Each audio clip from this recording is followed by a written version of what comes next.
You think I ought to just dispense with the hello, Rip? No, we want to know How the letter starts off? Yeah, how polite these people are. Okay. And what if when it switches up, it's like, hey, shithead? Could happen. You're going to read it. I got one here that says, Dear Fat Pink Man. From the Asgard Company Studios in beautiful Wichita Falls, Texas, from the finest mind in the modern fitness industry, the one true voice in the strength and conditioning profession, the most important podcast on the internet. Ladies and gentlemen, starting Strength Radio. Welcome back to Starting Strength Radio. It's Friday, and so are you. I try a new permutation of that every week if I can think of something. I know you run out of them pretty fast, though, don't you? I think last time I said, it's Friday, and so are we, right? Yeah. It's Friday, and so are you. So we got to get the creative department working on that, I guess. All right. Yeah, I should have taken some caffeine. Fuck, I haven't been sleeping worth of shit. You been sleeping? Yeah. You sleeping okay? It's like a baby? Like a baby. Really? Yep. Must be nice to have such a childlike view of the world. What storm? Storm blew through. Oh, yeah, well, that was about midnight, wasn't it? Yeah, you were already in bed? Yeah, right. When do you go to bed? I don't know, around 11. 11 o'clock. I got through. I got through with my 345 set of squats last night at about 11. That's when I did my last set of squats. Last night about 11 o'clock. And you hear the vocal fry in my voice, let you know I'm tired. Somebody mentioned your vocal fry. Vocal fry. Vocal fry is fashionable now, especially women. Women do vocal fry because it makes them.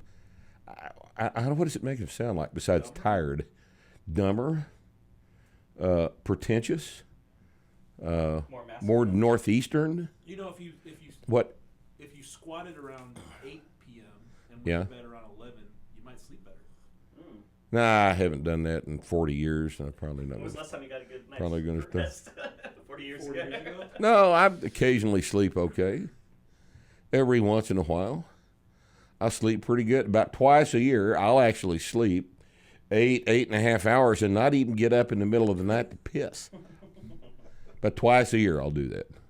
It's amazing. Amazing when it happens. You know? I always get up to pee, though.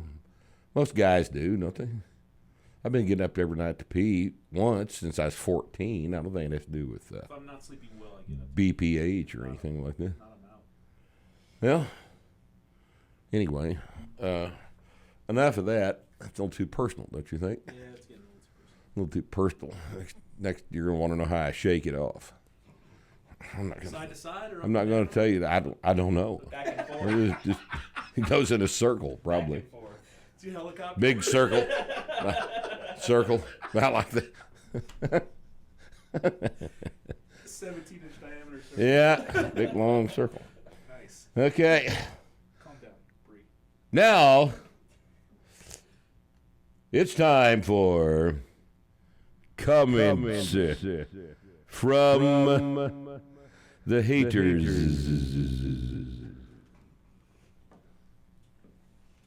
Yes. Got a fresh little batch of these. No such thing as 6 foot distance with this guy. He's always close because he's so fat. Rip's fat. What does he know? He's fat. Let's see here. 4,500 people died yesterday alone. And Rip thinks we're all just being babies. Jesus. No, dumb fuck. 7,945.2 people died yesterday. Not 4,500. Stupid ass. 0.2 people. 0.2. Being precise here. These things call for precision. And, I don't know. I can think of a worse way to die of COVID than COVID, rather. How about getting wrapped around a tree, in a car wreck, and seeing your teeth embedded in the glass of the windshield right before that last breath where you gurgle on your own blood? That'd be worse than COVID.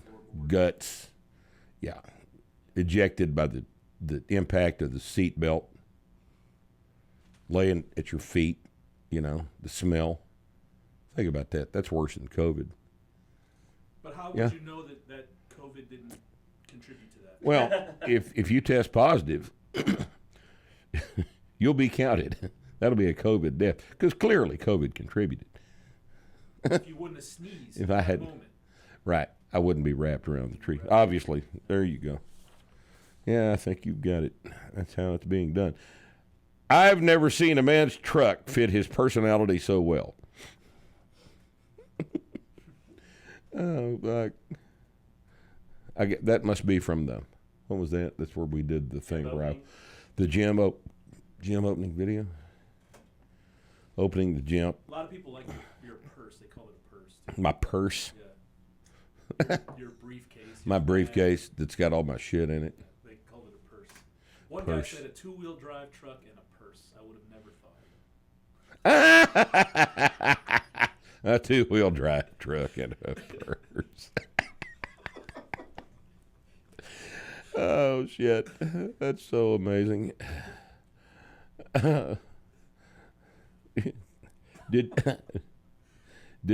Was the car I parked beside in the video? It was, yeah. Was it? Yeah. He didn't notice that. Didn't notice the car. Okay. I caught myself thinking, this guy's pretty fat for a fitness enthusiast. Then I remembered he's a power lifter. Yeah, I'm a power lifter. That's what I am. All right, that's comments from the haters. That's how we kick off our Q&A shows. You guys like my shirt? You haven't even read the shirt, huh? I think it's pretty funny. That's pretty good. One's got to wear a new shirt in here. Every time we do one of these, wear a new shirt. So, and I pay for these, by the way. These aren't free. You'd think they'd send them to me. Free, since they're getting advertising. But no, I'm my own man.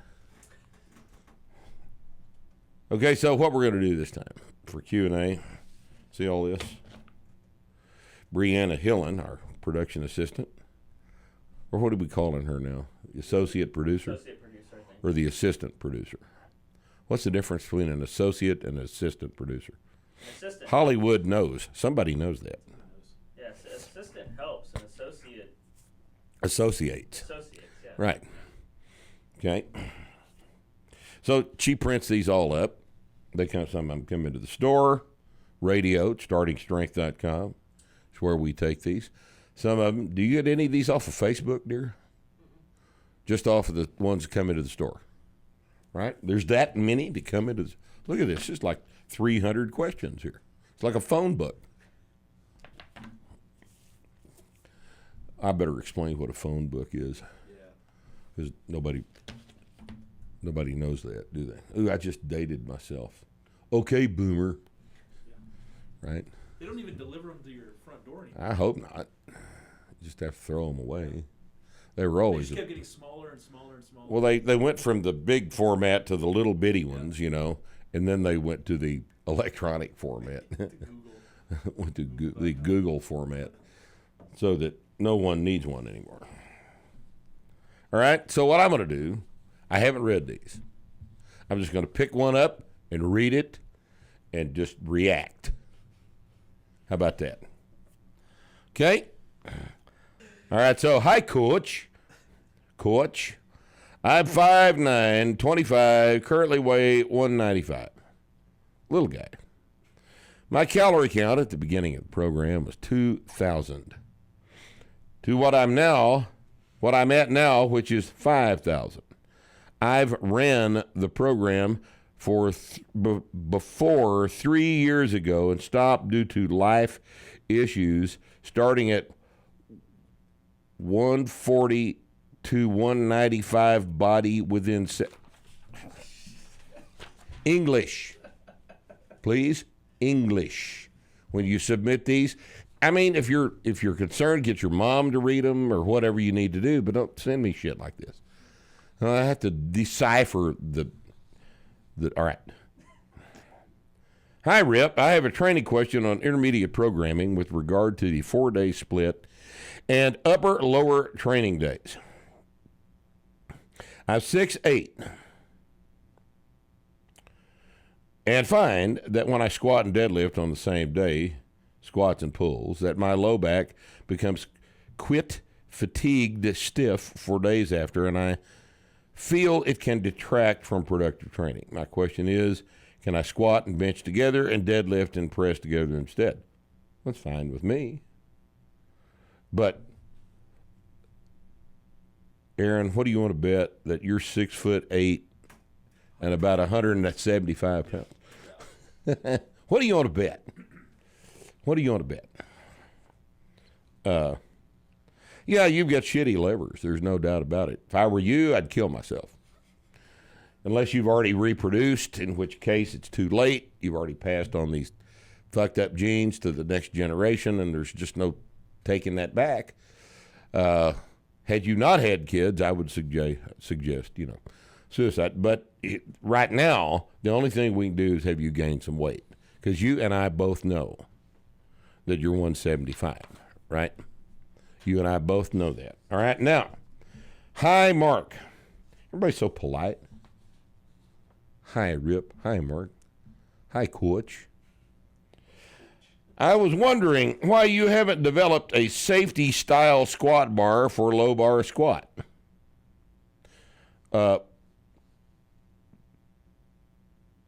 Because you don't need to and you can't. I mean, how would you do that? I guess the little arms would have to be curved like that, wouldn't they? I don't see why that'd be necessary. I guess you could take the safety squat bar arms that are now straight and then curve them, but then they'd have to be different dimensions for the, you'd have to have a 6-inch curve, an 8-inch curve, and all this stupid shit. But then the bar's hanging off your back. Then the bar's... It's not sitting on you, it's hanging. Yeah, it's a real dumb idea. Well, I guess he's postulating that you've got enough low bar squat back angled where it would sit there, but then why do you need, because your elbows, your shoulders are so, look, just high bar squat, okay? Just high bar squat. It's not that big a deal. Doesn't matter how you squat, they're all the same. There's as many ways to squat as there are grains of sand on the beach. As long as you're getting strong. As long as you're getting stronger, getting stronger doesn't matter. Hi, Rip. Are hip thrusts a useful assistance exercise, a waste of time, or somewhere in between? Depends on how big your tits are. If you get nice big tits, I think they're critical. I think they're critical. They would be in my gym. Oh, God. Oh, shit. All right. Start a Shrink picks movements that utilize the most muscle mass over the longest effective range of motion in a way that allows the lifter to use the most weight and thus get stronger. Well, he's right so far. All versions of the jerk move the shoulder joint and elbow joint through the same range of motion as the press. While using a heavier weight, in addition, there is a greater range of motion at the knee joint and hip joint and greater involvement of knee and hip musculature. Why, then, is the press included in starting strength and not the jerk? Is that not obvious? Where do you start pushing on the bar in a correctly performed jerk? Well, in a correctly performed jerk, you're driving the bar up, right? But you're using the drive involves just a fraction of the percentage of the weight on the bar because the upward momentum of the bar is generated by the hips and knees. Now, we don't need the jerk for working hips and knees because we squat, we deadlift, right? But we do need a movement pattern that stresses the shoulders over their overhead range of motion. The jerk doesn't do that. The jerk is designed to not be limited by the amount of weight you can press. That's why they had the clean and press and the clean and jerk a long time ago in the Olympics as separate lifts. We want to press. We don't want to jerk. Jerk's technical. Jerk's ballistic. Jerk hurts older knees where the press doesn't. There's a lot of downside to the jerk. But primarily it doesn't do what we want it to do. Okay, now, hi, Rip. The reverse hyper seems to be all the rage in recovery in college sports and on Joe Rogan's podcast. I wish you'd answer his calls to come on your show. No, he doesn't call to come on my show. He calls me to get me to come on his show. And I've already told him. How many times this week has he called? At least 3. He's called 3 times this week. And I told him 3 times, I'm not coming to California, Joe. I'm scared to death of getting COVID-19. And I know what a hotbed of that disease California has become. Hundreds of thousands of cases. Millions of deaths. In California alone, I'm not going out there. All right? In my opinion, reverse hypers make you feel good immediately after you do them for lower back pain, but the pain just comes back later. Maybe I'm doing them wrong. A lot of momentum involved, all this shit. All right, let me go ahead and spill the beans. I used to have a reverse hyper machine at the gym. All right, I got rid of it because amazingly enough, everybody that used it hurt their lower back on the damn thing. It's an excellent machine to keep your lower back fucked up. I mean, look what it does. It puts your spine, what is normally a lordotic extensioned spine, into flexion under a load. And if you do it the way the boys up in Ohio do it, you use a bunch of weight. Now, I don't think that's particularly intelligent. So I got rid of it, and everybody's back's better. So that's why we don't do reverse hypers, because I think they're stupid. All right, now, hello, Rip. You think I ought to just dispense with the hello, Rip? No, we want to know How the letter starts off? how polite these people are. Okay. And what if when it switches up, it's like, hey, shithead, Could happen. you're going to read it. I got one here that says, Dear Fat Pink Man.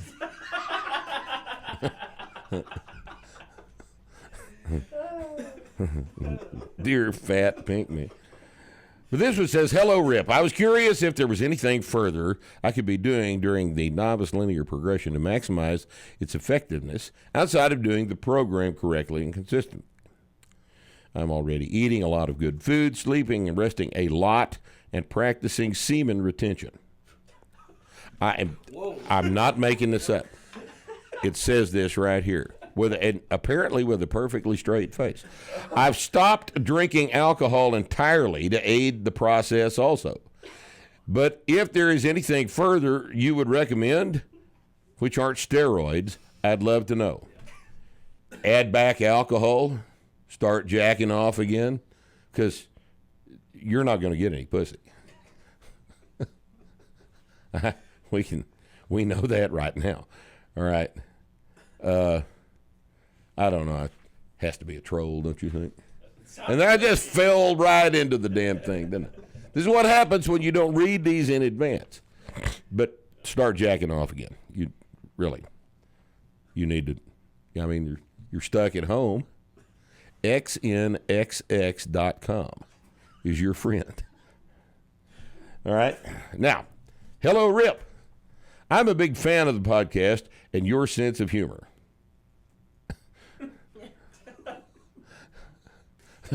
That's real strange. Nobody's a fan of my sense of humor except me. Sometimes I wonder about it, too. I have a question for you regarding front squats. Why were they removed from practical programming? I'd always been told that they're a great accessory for intermediate advanced lifters. I was wondering if you could elaborate as to why you wouldn't consider them necessary anymore. Well, because they leave out the hamstrings. All right. Now, when the first edition of practical programming was written, I was a little boy. I was a child. And I was just going along with what I thought I knew. But, you know, if you are asked questions, good questions like this all the time, then you have to start thinking about things. So what we started thinking about was, who needs front squats? Who needs to train the front squat? Because we're training these lifts. We're trying to make them go up over time. And who needs to train a version of the squat that does not include much hamstring in it? And the answer to that is Olympic weightlifters, and that's all. Why would you want to do a version of the squat that omits most of the posterior chain from the movement pattern? You understand that a vertical back, which is produced by an open hip angle and a closed knee angle, shortens the hamstrings. And a foreshortened hamstring cannot contribute contraction to hip extension because it's already in contraction. That position is necessary for you if you're going to catch a clean at the bottom of the movement. A full clean is a front squat out of the bottom. So an Olympic lifter has to train the front squat. But you are not an Olympic lifter because there's only about 87 of them in the country anyway. All right, you're not an Olympic lifter. So intentionally doing front squats in the mistaken idea that, well, they emphasize quads is interesting thinking. Why do you want to emphasize quads? The squat, and here's our thinking on this, all right? The squat is a movement pattern. We're not concerned with the muscles except to the extent that we want to include as many of them in the movement pattern so we can strengthen as many of them using a gradually increasing weight in that movement pattern as possible. That's why we squat. And that leaves out the front squat for everybody except Olympic lifters who have to train the things. You have to front squat if you're an Olympic lifter. You have to train the front squat if you're an Olympic lifter. The best thing for making your front squat stronger is get a strong back squat. Add 300 pounds to your back squat. Guess what happens to your front squat? It goes up too. All right? But if you're an Olympic lifter, you absolutely must practice squatting down and up with a vertical back because you can't get out of the clean without a big front squat. But you, not being an Olympic lifter, don't need to do it. I hope that clarifies that, and in terms of why that was omitted from the last edition of Practical Programming, it's because it didn't need to be in there in the beginning, and every time we issue a new edition, we're fixing problems, and that was a problem we fixed. Okay, Coach Rip. My name is I don't know why Marshall Smith is giving me his name, and I'm a 400-meter sprinter in college. How do you manage sprint training practicing for the 400-meter while also strength training? Well, I've never trained a 400-meter sprinter. 400-meter sprint is almost as horrible as the 800-meter sprint, which is the most awful physical experience a human being can have, is the 800-meter sprint.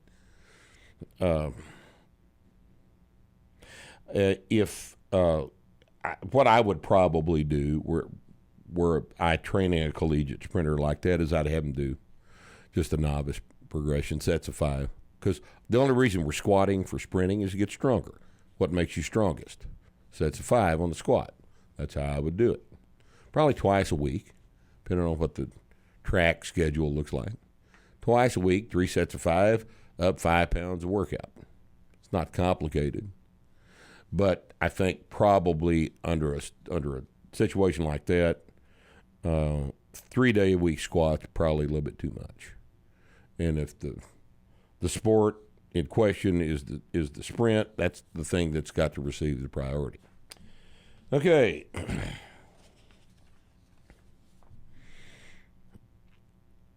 Curious on the status of the starting strength lifting shoes.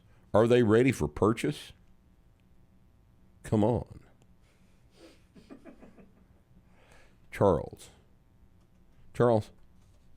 I don't know if you're aware of this, but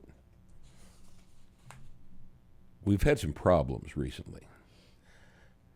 Me and everybody else on the surface of the planet has had some rather significant problems recently that may have backburnered the shoes. Right? I wouldn't look for them within the next couple of weeks. Okay? We got some other shit to get sorted out first. All right? All right, is it true that Rip was part of the 80s all-male strip team, Thunder Down Under the stage name Barbell Billy? That was not my stage name. What was it? Let's don't go there. You can tell me after Those the are show. dark days. I'll tell you later. Okay. Well, I've got a video I'll show you. All right, dear Mr. Mark Rippetoe, I think it is a good idea to read these because of the huge amount of variation. Dear Mr. Mark Rippetoe, thank you for sharing your knowledge, advice, and time reading the emails. Also, thank you to everyone else that reads the emails.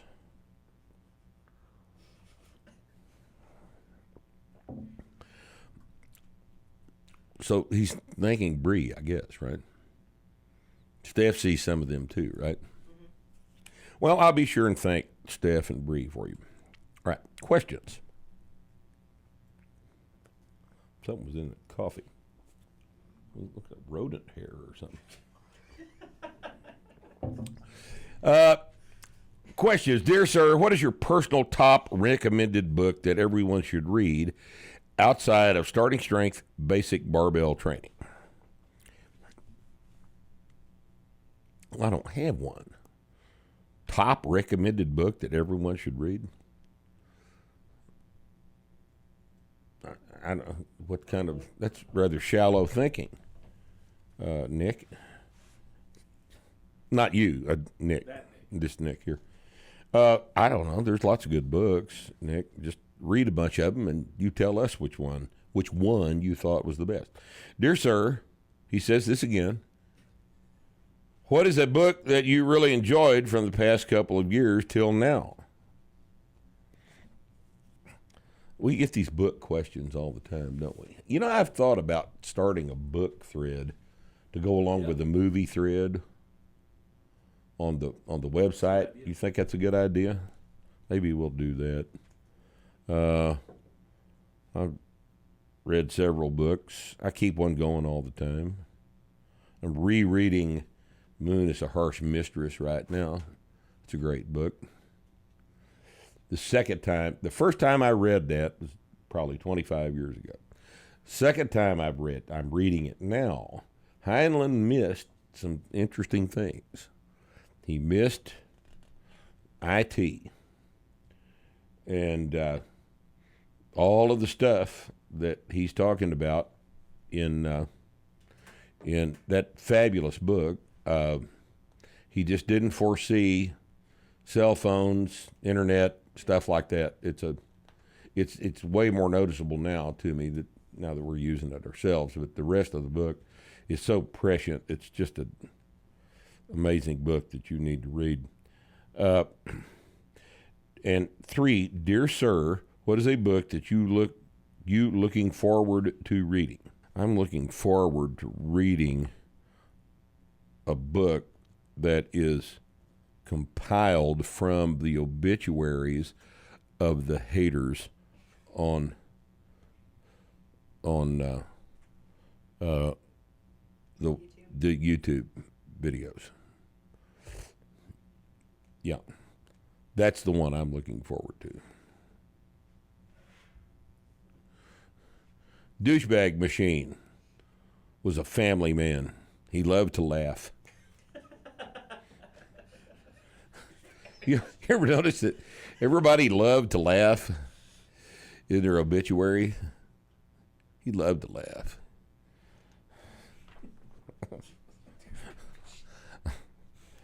Oh, God.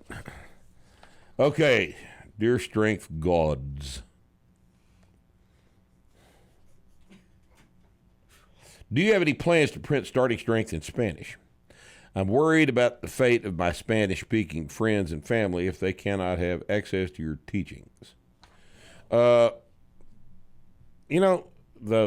think Harry's about done with that. That's what he keeps saying, yeah.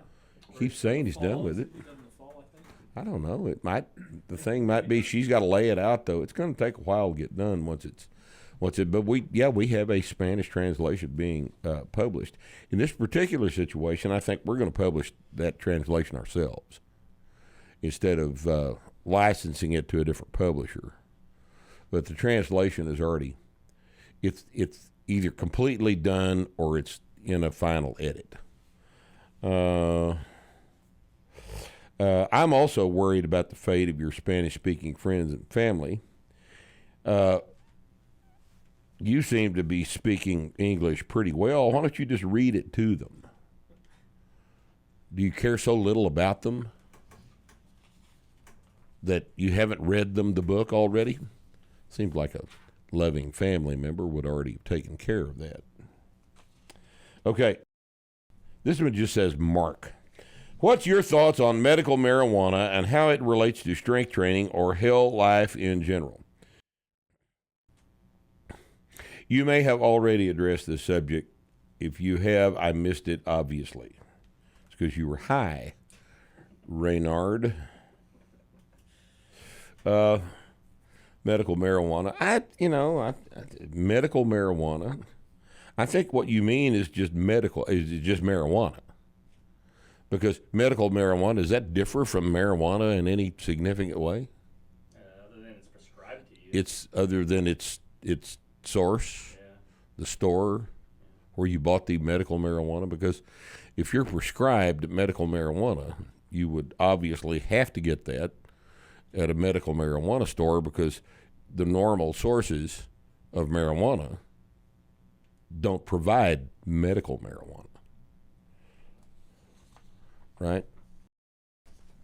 Oh, I don't know. I think I'm probably the only person in North America that strength trains without marijuana. So, what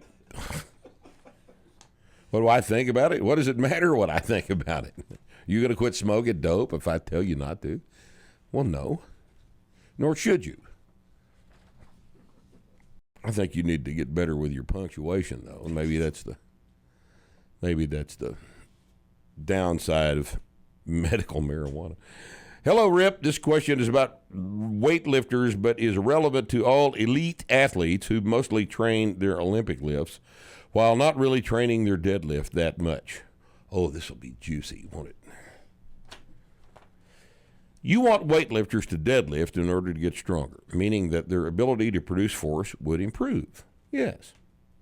Now, I think we would agree that elite weightlifters with a 38-inch vertical jump can clean a higher percentage of their deadlift than the average guy because they are more explosive so that they can display a higher percentage of their strength quickly. So they might be able to clean, say, 65% of their deadlift, while the average guy would clean 45 to 50% of their deadlift. In that case, their force production ratio between the clean and the deadlift would be higher than the average guy ratio.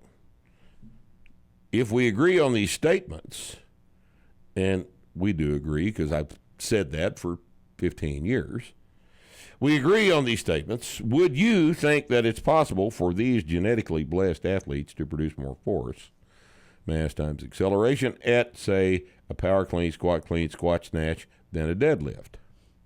If so, would you consider these exercises as strength training for them?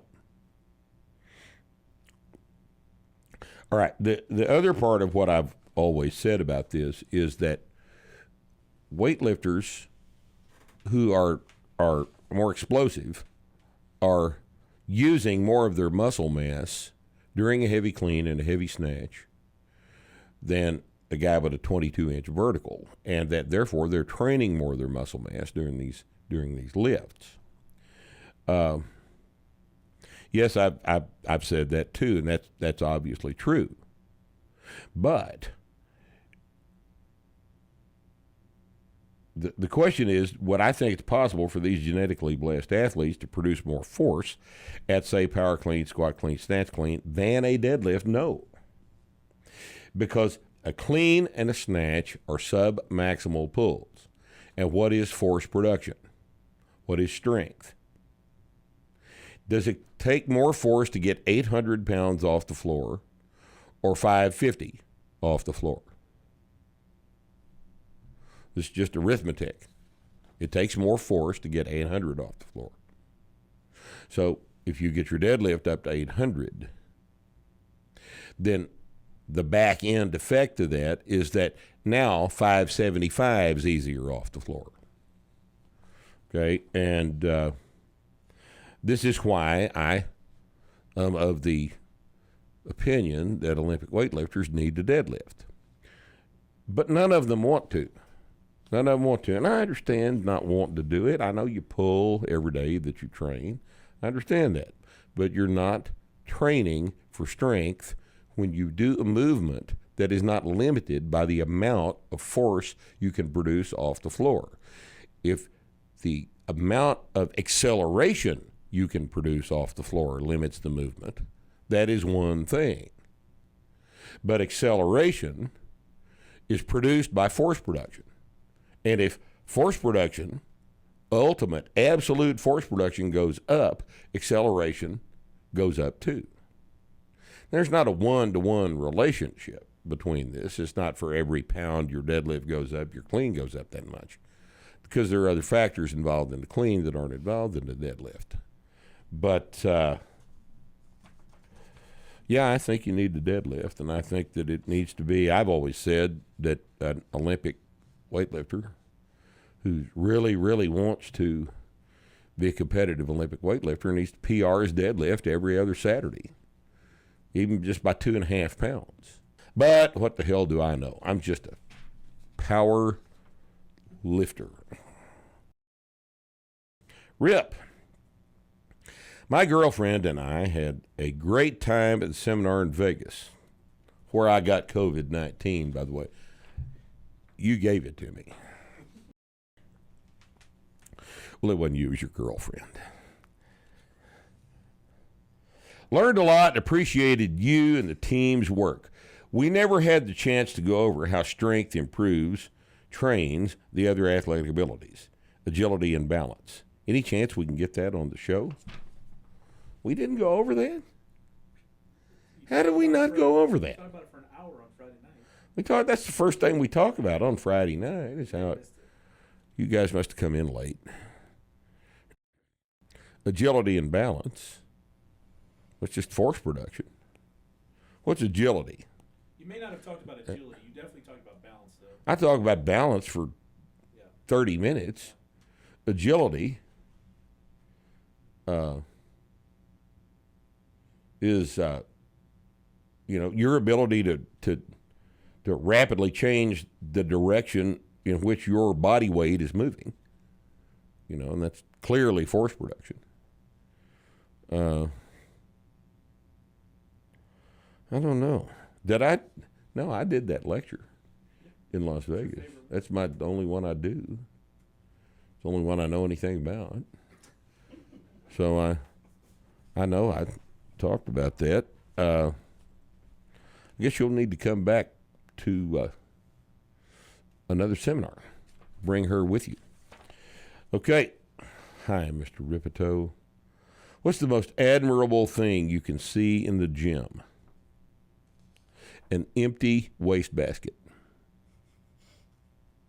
I really am big on maintenance. Going into the bathroom in the back and the trash can's just been emptied, I swell with pride.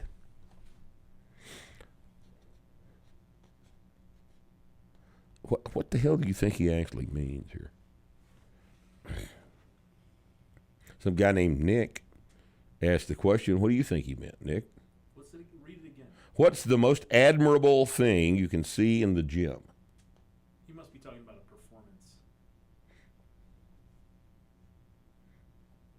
Well, the most admirable thing you could see at the gym then is when your grandmother beats your PR in the squat. That'd be pretty cool. That'd be an admirable thing to have happen. And it can happen. Right? This is the last one. All right, hi, Rip. There are people in the world who are often described as naturally strong. Either they are strong despite the fact that they do not lift weights, or they respond incredibly well to training if they do lift weights. In your experience, have you ever come across an individual who could be described as naturally weak, insofar as they have a predisposition to very little muscle mass or strength and or do not respond to training as well as other individuals? Regards, Matt with one T. M-A-T. Never seen it spelled that way in terms of a human name. I mean, M-A-T, a mat, that's that rubber thing that's on the floor, right? Yeah. That is the way that's spelled, right? Mm-hmm. Okay. That reminds me of the old joke. What do you call a man with no arms and no legs laying on the floor? What's that? Matt. Right? What do you call a man with no arms and no legs hanging on the wall? What? Art.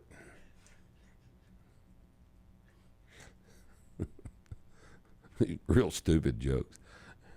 What do you call a man with no arms and no legs in a swimming pool? What? Bob.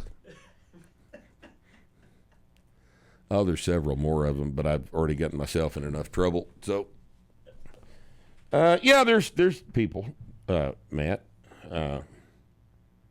that respond not near as well as other people.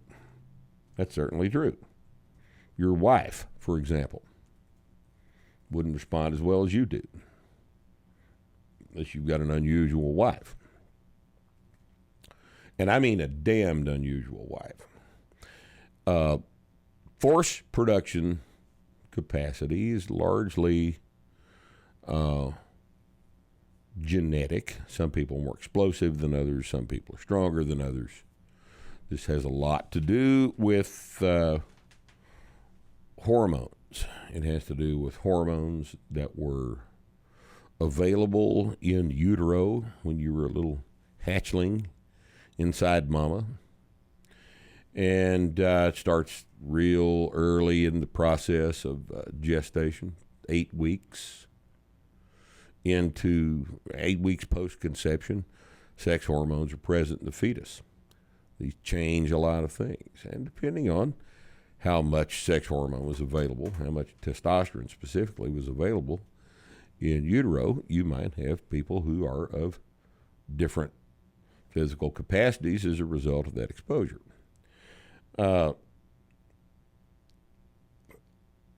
So if you look at this question in terms of hormones, you've got guys that are low T.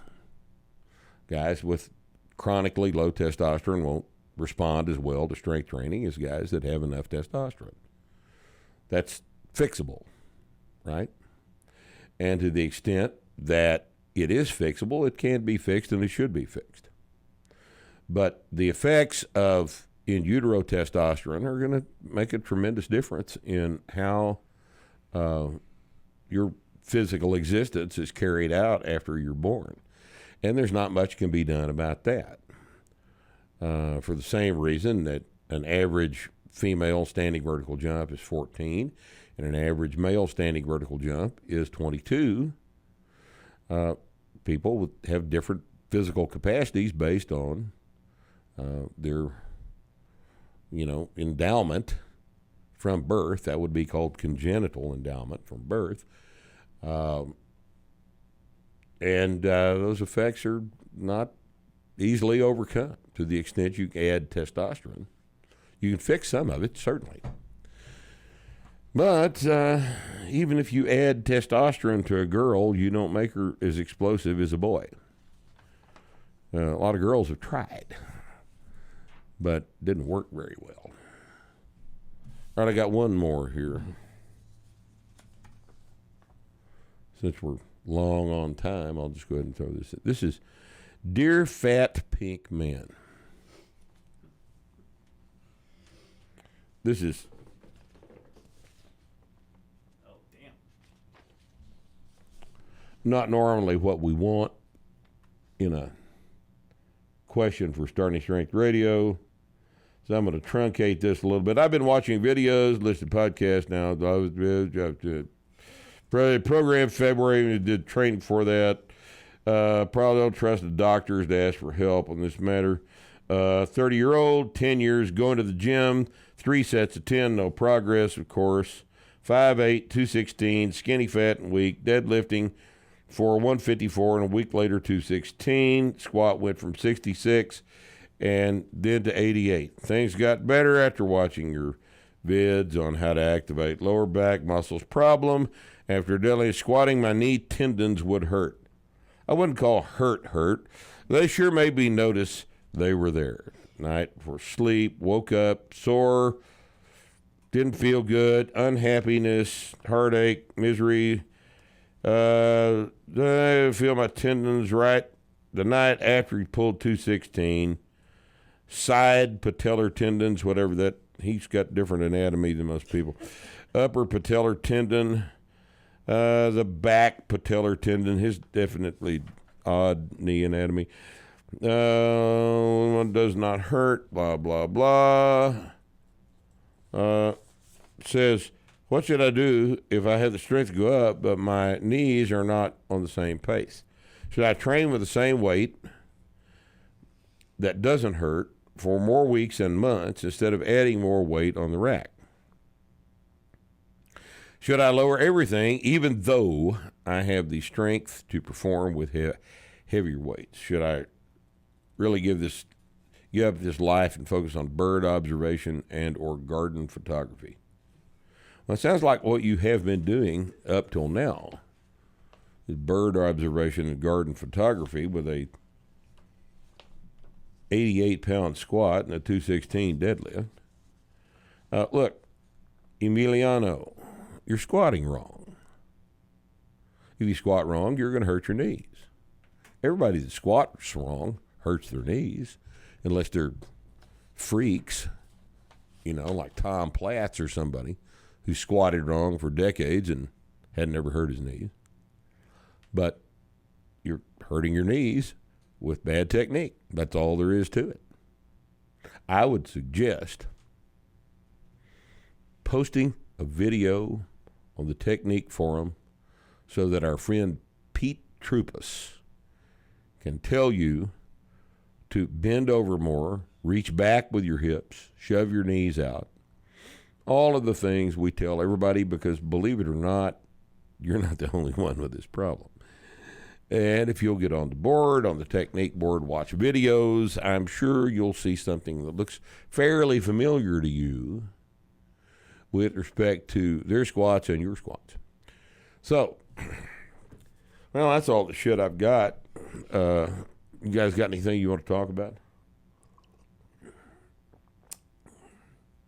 Oh, well, there's the rodent. I can see him now. He's at the bottom.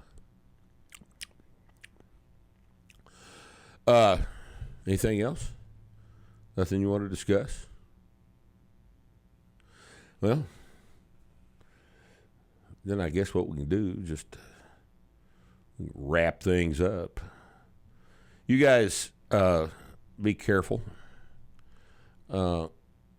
And when I tell you to be careful during these trying times, what I mean is I'm not worried about you getting the virus and dying, because a tiny, tiny fraction of people do that.